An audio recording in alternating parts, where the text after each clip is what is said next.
हमारे पास सिर्फ 20 से 30 साल है, इससे पहले कि पूरी दुनिया भूखमरी से मरने लगी। अगर हैबर प्रोसेस ना होती तो दुनिया की आधी आबादी खत्म हो जाती। हैबर के रिवॉल्वर से उसकी वाइफ खुद को शूट कर लेती है। साफ शब्दों में कहे तो हैबर की खोज ना होती तो शायद आप और मैं आज जिंदा ही नहीं होते। जिस जर्मनी के लिए हैबर सब कुछ खो देते हैं, उसी जर्मनी ने बाहर का रास्ता दिखा दिया। हजारों टन क्लोरीन गैस हवा में छोड़ दी जाती है। 1 लाख सैनिक मारे जाते हैं इन केमिकल अटैक से। कई जगह पर तो बाद में मारे गए सैनिकों की हड्डियां तक इकट्ठी की जाती थी। नमस्कार दोस्तों, अगर मैं आपसे कहूँ मिट्टी में एक ऐसा एलिमेंट छिपा है जो पौधों को हरा भरा बना सकता है, उनकी ग्रोथ दुगनी कर सकता है और फसलों की उपज 80% तक बढ़ा सकता है। अभी आप सोच रहे होंगे मैं किस एलिमेंट की बात कर रहा हूँ, पर क्या आप जानते हैं यही सवाल सालों पहले किसानों के मन में भी था, क्योंकि उस समय खेतों में न ही सिंथेटिक फर्टिलाइजर्स थे और ना अधिक गुणवत्ता वाले बीज। किसान अपनी फसल को देखकर हैरान हो जाते थे। कभी फसल ऊंची और हरी भरी आती तो कभी छोटी और येलोविश हो जाती थी।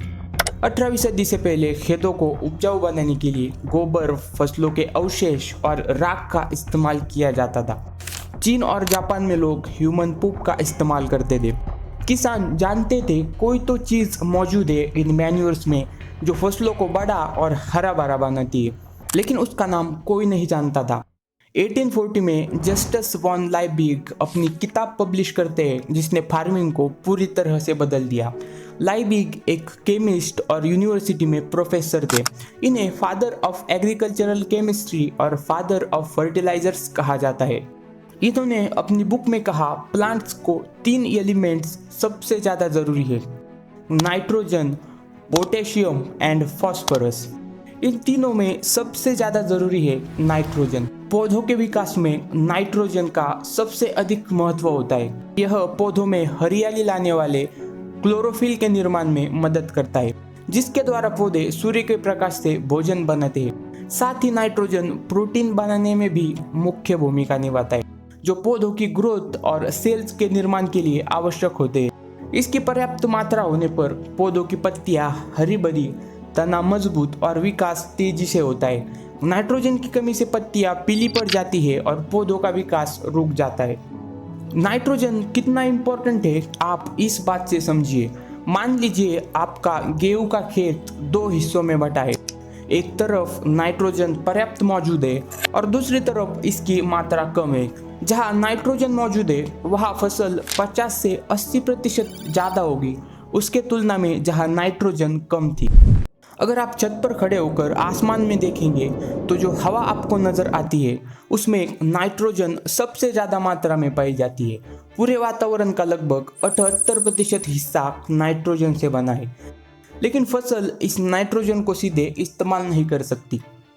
पौधों को नाइट्रोजन उनकी जड़ों के जरिए मिट्टी से मिलती है, जो नाइट्रेट और अमोनिया के रूप में प्राप्त होती है। मिट्टी में कुछ बैक्टीरियाज मौजूद है जो नाइट्रोजन को नाइट्रेट और अमोनिया में कन्वर्ट करते हैं। इसे नाइट्रोजन फिक्सेशन कहा जाता है और इसी तरह जमीन नाइट्रोजन की कमी को पूरा करती है। पर दिक्कत यह है कि यह प्रक्रिया बेहद धीमी होती है और इससे नाइट्रेट और अमोनिया बहुत सीमित मात्रा में बनते हैं।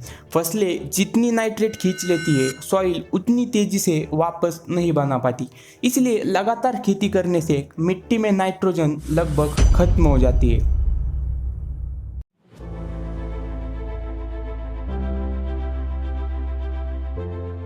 सत्रहवीं सदी तक वर्ल्ड पॉपुलेशन 600 मिलियन के आसपास थी। जनसंख्या की तुलना में जमीन कई ज़्यादा थी, इसलिए कई सालों तक जमीन बिना फसलों के रिक्त रहती थी। नाइट्रोजन फिक्सेशन को पर्याप्त समय मिलता, जिसके कारण मिट्टी में नाइट्रेट पर्याप्त मात्रा में उपलब्ध हो जाती। लेकिन अगले 100 सालों में 18th सेंचुरी आते आते धरती की जनसंख्या करीब दुगनी होकर 1 बिलियन का आंकड़ा पार कर लेती है।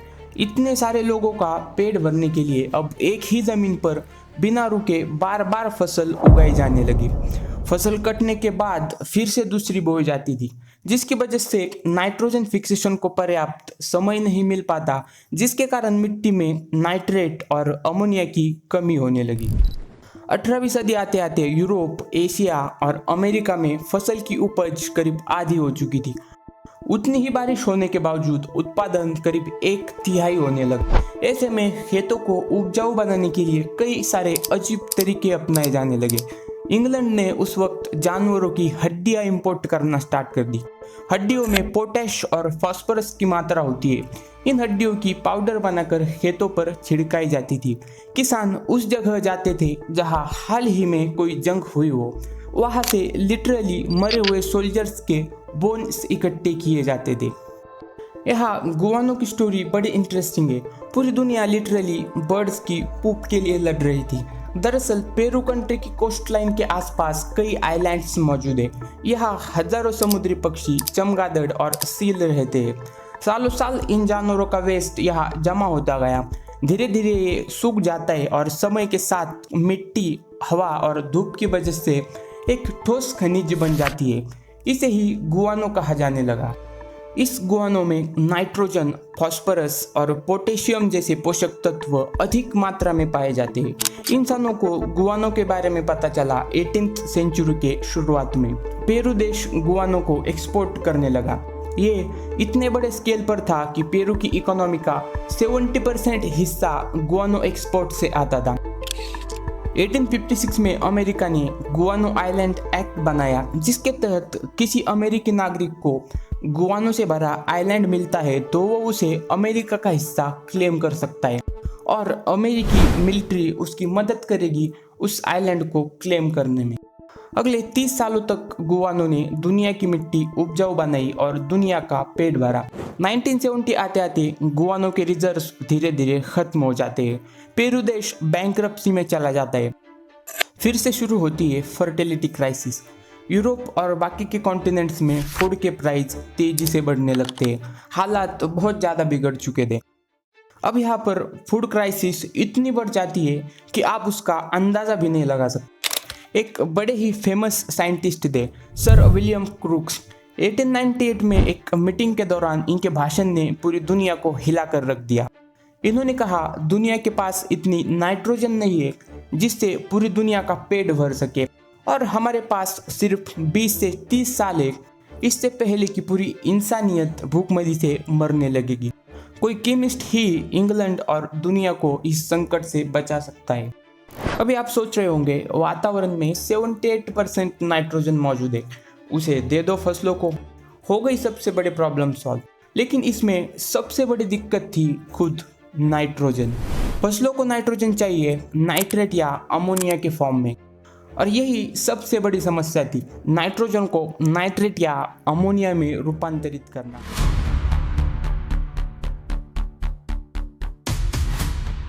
अगर आप पीरियोडिक टेबल देखेंगे, नाइट्रोजन 15th ग्रुप में लोकेटेड है। यह एक नॉन मेटल है, साथ ही एक स्टेबल गैस, मतलब ये केमिकली इतना एक्टिव नहीं है, आसानी से किसी दूसरे एलिमेंट के साथ रिएक्ट नहीं करता। नाइट्रोजन के 2 एटम ट्रिपल बॉन्ड से जुड़ जाते हैं, जिससे बनता है एक नाइट्रोजन मॉलिक्यूल। इस बॉन्ड को तोड़ के इसमें 6 एटम हाइड्रोजन मिला दिया जाए तो बनता है अमोनिया, जो फसलों द्वारा इस्तेमाल किया जाता है। पर लेकिन इसमें सबसे बड़ी दिक्कत है इस ट्रिपल बॉन्ड को ब्रेक करना। ये one of the strongest bond में से एक है। इस बॉन्ड को तोड़ने के लिए 945 किलो जूल ऊर्जा की आवश्यकता है। ये ऊर्जा बहुत ज़्यादा है। कंपैरिजन के लिए हाइड्रोजन बॉन्ड को ब्रेक करने के लिए 436 किलो जूल और ऑक्सीजन को 498 किलो जूल एनर्जी की आवश्यकता है। लगभग दुगनी एनर्जी चाहिए ऑक्सीजन के बॉन्ड के मुकाबले। आसमान में जो बिजली चमकती है उसमें इतनी एनर्जी होती है जिससे इस बॉन्ड को तोड़ सके। जब बिजली चमकती है तब वहाँ मौजूद नाइट्रोजन और ऑक्सीजन में रिएक्शन होती है और नाइट्रिक ऑक्साइड फॉर्म होती है, जो बाद में नाइट्रेट में कन्वर्ट होती है और बारिश के साथ ज़मीन पर आती है। आपने अक्सर देखा होगा, बारिश के बाद फसल और पेड़ ज़्यादा हरे भरे हो जाते हैं। इसी से साइंटिस्ट के दिमाग में एक आइडिया आया, आर्टिफिशियल लाइटनिंग क्रिएट करके नाइट्रेट बनाई जा सकती है। 1903 में 2 inventor Kristian Birkeland and Sam Eyde एक बड़ी इलेक्ट्रिक आर्क फर्नेस क्रिएट करते हैं, जिसके अंदर कृत्रिम बिजली को बनाया जाता है। जब इसके अंदर से हवा गुजारी जाती तो नाइट्रोजन ऑक्सीडाइज होकर नाइट्रेट बनती, लेकिन इस फर्नेस को चलाने के लिए बहुत ज़्यादा बिजली चाहिए थी। साथ ही नाइट्रेट बहुत ही कम क्वांटिटी में बनता। इसी दौरान कई अलग अलग तरीके अपनाए गए। किसी ने हवा को 3000 डिग्री सेल्सियस तक गर्म किया, किसी ने कोयला जलाकर अमोनिया बनाने की कोशिश की, तो किसी ने नाइट्रोजन को समुद्र के नीचे ले जाकर देखा ताकि एटमॉस्फेरिक प्रेशर बढ़ने से नाइट्रोजन रिएक्ट कर जाए। हर बार या तो नाइट्रोजन रिएक्ट नहीं करता या फिर काफ़ी कम क्वांटिटी में अमोनिया या नाइट्रेट निकलती थी, उतनी नहीं बन पाती जिससे इसका मास प्रोडक्शन किया जा सके। हालात इतने बिगड़ चुके थे कि दुनिया भूखमरी की कगार पर खड़ी थी। अगर तुरंत कदम नहीं उठाए गए तो करोड़ों लोगों का मरना तय था। फिर 1898 में एक नई उम्मीद जगी। दो जर्मन वैज्ञानिक एडोल्फ फ्रैंक और निकोडम कैरो, इन्होंने क्या किया, कैल्शियम कार्बाइड और नाइट्रोजन को 1000 डिग्री सेल्सियस पर गर्म किया। इससे कैल्शियम साइनाइड बना। मिट्टी में डालने पर यह पानी से रिएक्ट होकर अमोनिया छोड़ता था। इसी को कहा गया द फ्रैंक कैरो प्रोसेस, इतिहास की पहली इंडस्ट्रियल नाइट्रोजन फिक्सिंग प्रक्रिया। इससे जर्मनी और इटली में कई फैक्ट्रियां बनी, लेकिन यह प्रोसेस बहुत एनर्जी इफिशिएंट नहीं थी। ऊर्जा की खपत बहुत ज़्यादा थी और फसल में डालने के बाद अमोनिया बनने में लंबा समय लगता था। जाहिर सी बात थी, इससे जो फर्टिलाइजर बनी वो पर्याप्त नहीं थी। 19th सेंचुरी आते आते गेहूं और बाकी ग्रेन्स के प्राइस 20 गुना तक बढ़ गए। हालात इतने बदतर हो चुके थे, गरीब लोग पेट भरने के लिए गेहूं के आटे में लकड़ी का भूसा मिलाकर खाते थे। ऐसे में कहानी में एंट्री होती है फ्रिट्ज हैबर की। ये एक महान केमिस्ट थे। बाकी साइंटिस्ट की तरह ये भी नाइट्रोजन फर्टिलाइजर बनाने में लगे हुए थे। इसी दौरान इन्होंने दो चीज़ें नोटिस की। नाइट्रोजन को रिएक्ट करने के लिए काफ़ी हाई प्रेशर और टेम्परेचर चाहिए, और एक कैटलिस्ट चाहिए जो नाइट्रोजन और हाइड्रोजन एटम्स को होल्ड कर सके, जिससे उन्हें फ्यूज होने के लिए पर्याप्त समय मिल सके। उस समय ये तकनीक किसी चमत्कार से कम नहीं थी। अपनी लैब में हैबर ने एक छोटा सा आयताकार उपकरण बनाया जो 200 एटमॉस्फेयर का प्रेशर और 500 डिग्री सेल्सियस तापमान सह सकता था। उसमें नाइट्रोजन और हाइड्रोजन भरे गए। हॉट आयरन, जिसमें पोटेशियम ऑक्साइड के थोड़े से ट्रेसेस मौजूद थे, एज अ कैटलिस्ट की तरह इस्तेमाल किया गया। रिएक्शन शुरू हुई और थोड़ी देर बाद अमोनिया की बूंदें ट्यूब में दिखाई देने लगी। जुलाई 909 यही वो दिन था जब हैबर के एक्सपेरिमेंट ने दुनिया को भूखमरी से बचाने वाला तरीका खोज लिया था। इसे हैबर प्रोसेस कहा जाता है, रिएक्शन जो दुनिया का पेट भरती है। धीरे धीरे दुनिया भर में कई फैक्ट्रीज खड़ी हो गई जो हैबर प्रोसेस से बड़े पैमाने पर नाइट्रोजन फर्टिलाइजर बनाने लगी।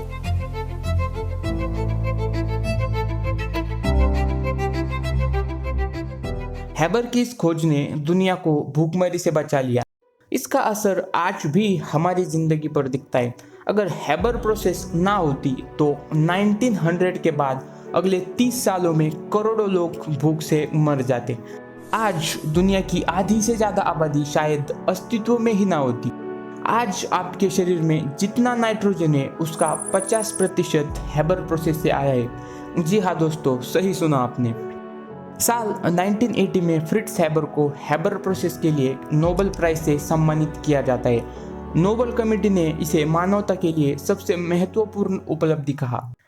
जब फ्रिट्ज हैबर को नोबेल प्राइज दिया जा रहा था, तब जो बाकी साइंटिस्ट थे और हैबर के जो दोस्त थे, उन्होंने इस सेरेमनी में आने से इनकार कर दिया। इनके करीबी दोस्तों ने हाथ मिलाने से भी इनकार कर दिया। उस वक्त के जो बड़े बड़े साइंटिस्ट थे, उन्होंने इस नोबेल सेरेमनी को बॉयकॉट कर दिया। जिसने दुनिया को भूखमरी से बचाया, उसी फ्रिट्ज हैबर को ये सब क्यों सहना पड़ा। फ्रिट्ज हैबर एक बड़े ही महान केमिस्ट थे। वो एक जीनियस थे और उतने ही बड़े देशभक्त भी। इनकी यही देशभक्ति है इन्हें आगे जाकर अपनों के खिलाफ खड़ा कर देती है। 1914 यही वो साल था जब पहले विश्व युद्ध की शुरुआत हुई। जो नाइट्रोजन फसलों के लिए सबसे ज़्यादा ज़रूरी है, वही इंसानों के लिए उतनी ही खतरनाक है। नाइट्रोजन से बनती है अमोनिया और इसी अमोनिया से बनती है अमोनियम नाइट्रेट। जो एक विस्फोटक का काम करती है। इसका इस्तेमाल गोला बारूद बनाने में किया जाता है। जैसे ही विश्व युद्ध शुरू हुआ, जर्मनी में गोला बारूद की सप्लाई रुक गई। अब यहाँ काम आती है हैबर प्रोसेस। जिन कारखानों में पहले नाइट्रोजन फर्टिलाइजर बनते थे, वहाँ अब विस्फोटक अमोनियम नाइट्रेट बनाई जाने लगी। बिना हैबर की खोज के जर्मनी बस कुछ ही दिन जंग में लड़ पाता। इसके बाद जर्मनी के सामने एक बड़ी समस्या खड़ी हो जाती है, ट्रेंच वॉरफेयर। दुश्मन सैनिक इन ट्रेंचेस में छुप जाते थे। अगर सीधे सीधे हमला करते तो बस कुछ जमीन पाने के लिए कई सैनिकों को जान गंवानी पड़ती। अगर जंग में तेजी से आगे बढ़ना है तो इन ट्रेंचेस का कुछ सॉल्यूशन चाहिए। इसका समाधान निकालने के लिए जर्मनी की मिलिट्री इनवाइट करती है कई केमिस्ट और एकेडमिक साइंटिस्ट को। इनसे एक हथियार के बारे में सुझाव मांगे जाते हैं, जैसे पॉइजनस गैस या कोई केमिकल वेपन जो ट्रेंचेस में छुपे हुए सोल्जर्स को बेहोश करे या वहीं पर मार दे। इसी मीटिंग में हैबर भी मौजूद थे। जब हैबर की बारी आती है तब हैबर क्लोरीन गैस को सजेस्ट कर दे। क्लोरीन एक पॉइजनस गैस है। ग्रीनिश कलर की ये गैस अगर गलती से इनहेल कर ली तो 30 मिनट के अंदर इंसान की मौत तय है। मिलिट्री ऑफिशियल्स हैबर के इस आइडिया से इम्प्रेस हो जाते। इसके बाद मिलिट्री के सपोर्ट से एक टीम बनाई जाती है जिसका नेतृत्व खुद हैबर करते हैं। इनका सिर्फ एक मकसद था, क्लोरीन गैस को इस्तेमाल करके हथियार बनाना। इसमें हैबर की भूमिका सबसे अहम थी। केमिकल वेपन्स की डिज़ाइन से लेकर बनाने तक और फिर इनकी डिप्लॉयमेंट तक सभी में हैबर प्राइमरी आर्किटेक्ट थे। 12 अप्रैल 1915 वो दिन जब हैबर अपने केमिकल हथियारों का प्रयोग करते हैं। जगह लेपर, बेल्जियम। जर्मनी की special gas regiment number 36 chlorine gas से भरे 6000 सिलेंडर को 6 किलोमीटर में फैला देती है। हवा की दिशा और बाकी चीजें चेक करने के बाद 5 बजे हैबर गो का इशारा करते हैं। कुछ ही मिनटों में लाखों टन क्लोरीन गैस हवा में छोड़ दी जाती है। क्लोरीन गैस के घने बादल फ्रेंच और अल्जीरियन सैनिकों तक पहुंच जाते हैं। 10,000 सैनिक कुछ ही मिनटों में मारे जाते हैं और कई घायल हो जाते हैं। उसी रात हैबर जर्मनी लौट आते हैं। उनके विला में पार्टी रखी जाती है जीत की खुशी में। इस पार्टी को अटेंड करते हैं टॉप मिलिट्री ऑफिशियल्स, केमिस्ट और हैबर के टीम मेंबर्स। हैबर को नेशनल हीरो घोषित किया जाता है। हैबर अपनी स्पीच देते हैं जिसमें वो कहते हैं जर्मनी को अपनी केमिकल रिसर्च जारी रखनी चाहिए। इसके सिर्फ 10 दिन बाद 1 मई की रात को हैबर की वाइफ क्लारा अपने गार्डन में जाती है हैबर की मिलिट्री पिस्तौल लेकर। वहीं पर खुद को गोली मार लेती है। लेकिन इसके अगले दिन जो हुआ वो इससे भी ज़्यादा शॉकिंग था। उसी सुबह अपनी मिलिट्री यूनिफॉर्म पहन के हैबर निकल पड़ते हैं ईस्टर्न फ्रंट के लिए, जहां उन्हें अगले केमिकल अटैक को सुपरवाइज करना था। उस दिन उनके साथ जो लोग थे उन्होंने कहा हैबर सिर्फ केमिकल अटैक के बारे में बात कर रहे थे। उस दिन वाइफ क्लारा का जिक्र तक नहीं किया जो पिछली रात अपनी जान दे देती है। ये अपने देश जर्मनी को सबसे पहले मानते थे। इन्हें लगा पहले से तय हमले को अगर डिले किया तो अपने देश से गद्दारी करने जैसा होगा। इस बात से आप अंदाजा लगा सकते हैं हैबर कितने पैट्रियोटिक और डेडिकेटेड इंसान थे। इसके बाद जर्मनी में कई अफवाहें फैलने लगी। लोगों ने कहा हैबर की वाइफ क्लारा केमिकल वेपन से बिल्कुल खुश नहीं थी। हैबर के केमिकल प्रोग्राम से सख्त नफरत करती थी। उस रात पार्टी में हैबर और क्लारा के बीच इसी बात को लेकर कहासुनी हुई थी, इसलिए क्लारा ने सुसाइड कर ली। अगले कई सालों तक केमिकल अटैक्स चलते रहे। अनुमान लगाया जाता है करीब 1 लाख सोल्जर्स मारे जाते हैं इन अटैक्स में और 5 से 6 लाख घायल हो जाते हैं। जर्मनी में हैबर वॉर हीरो बन जाते हैं। मिलिट्री मेडल्स, ऑफिसर से रिस्पेक्ट, उनका अलग दर्जा था उस समय जर्मनी में। इन्हें सेवियर ऑफ द फादरलैंड कहा जाने लगा। लेकिन जर्मनी के बाहर दुनिया भर में इनकी काफ़ी आलोचना की गई। दुनिया के बाकी साइंटिस्ट ने हैबर के साथ काम करने से इनकार कर दिया। हैबर को वॉर क्रिमिनल कहा जाने लगा। दूसरा विश्व युद्ध साल 1918 में खत्म हो जाता है। जर्मनी को इस जंग में हार का सामना करना पड़ता है। जर्मनी की इकोनॉमिक प्रॉब्लम्स शुरू हो जाती है। हैबर ने सी वाटर से सोना निकालने की योजना पर काम किया ताकि इसे बेचकर जर्मनी को थोड़ा पैसा मिल सके, लेकिन इन्हें इसमें कामयाबी नहीं मिलती। लेकिन 1933 में कुछ ऐसा होता है जो हैबर ने कभी सोचा भी नहीं होगा। 1933 में जर्मनी की सत्ता नाजी हुकूमत के हाथ में आ जाती है। जैसा कि आप जानते हैं, हैबर एक ज्यूइश थे। नाजी जैसे ही सत्ता में आए, सारे ज्यूइश लोगों को अपनी जॉब छोड़ने को कहा गया। हैबर को ऑर्डर दी गई कि इंस्टीट्यूट में जितने भी ज्यूज हैं उन्हें निकाला जाए। हैबर इसका विरोध करते हैं, लेकिन इनके पास कोई रास्ता नहीं था, इसलिए खुद रिजाइन कर देते। हैबर को भी वही ट्रीटमेंट दी जाती है जो बाकी ज्यूज को मिली थी। जर्मनी के लिए अपने आप को समर्पित करने के बावजूद हैबर को नाजी रिजिम से कोई रिस्पेक्ट नहीं मिली ज्यूइश होने के कारण। जिस देश के लिए अपनी वाइफ के फ्यूनरल से अनुपस्थित रहे, उसी देश ने उनके साथ ये सब किया। इस बात से हैबर अंदर ही अंदर बहुत टूट जाते हैं, बेहद निराश महसूस करते हैं। अगले कुछ दिनों में जर्मनी को छोड़ देते हैं। जिस देश के लिए उन्होंने अपना सब कुछ लगा दिया, आखिर में उसे ही छोड़कर जाना पड़ा। यह सबसे बड़ी बात क्या थी जानते हैं? किसी नाजी ऑफिशियल ने प्रोटेस्ट तक नहीं किया हैबर के देश छोड़ने पर। जर्मनी के बाद हैबर कई देशों की यात्रा करते हैं। ब्रिटिश सरकार द्वारा उन्हें इंडिया में बुलाया जाता है, जमीन और पानी की समस्याओं पर अध्ययन करने के लिए। इस वक्त हैबर की सेहत कुछ अच्छी नहीं थी।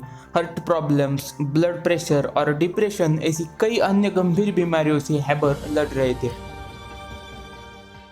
एक स्विस होटल में कई बीमारियों से जूझते हुए हैबर अपने अगले कुछ दिन गुजारते हैं।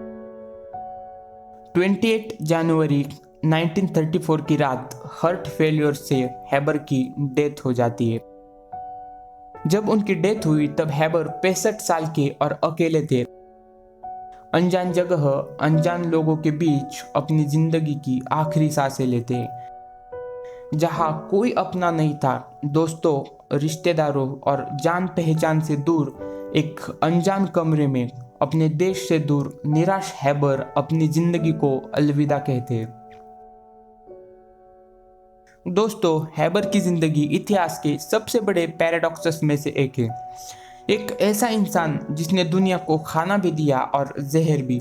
एक ऐसा जू जिसने जर्मनी के लिए सब कुछ बलिदान कर दिया और उसी जर्मनी ने एक दिन उसे बाहर का रास्ता दिखा दिया। एक ऐसा हस्बैंड जो महानता पाना चाहता था, लेकिन उसकी महानता ने उसकी पत्नी की जान ले ली। हैबर की कहानी बताती है कि इंसानी प्रतिभा अपने साथ वरदान भी लाती है और एक भारी बोझ भी। उन्होंने विज्ञान की ऊंचाइयां तो छू ली, लेकिन अकेलापन उनकी परछाई बन गया। आप हैबर को हीरो कहे या विलन, पर शायद आप आज उन्हीं की बदौलत सांस ले पा रहे हैं। हर कहानी के दो पहलू होते हैं। अब आप कमेंट करके बताइए, हैबर की कहानी आपको जीवन की तरफ ले गई या मौत की तरफ? और इसीलिए कहा जाता है, the man who saved billions but killed millions. धन्यवाद।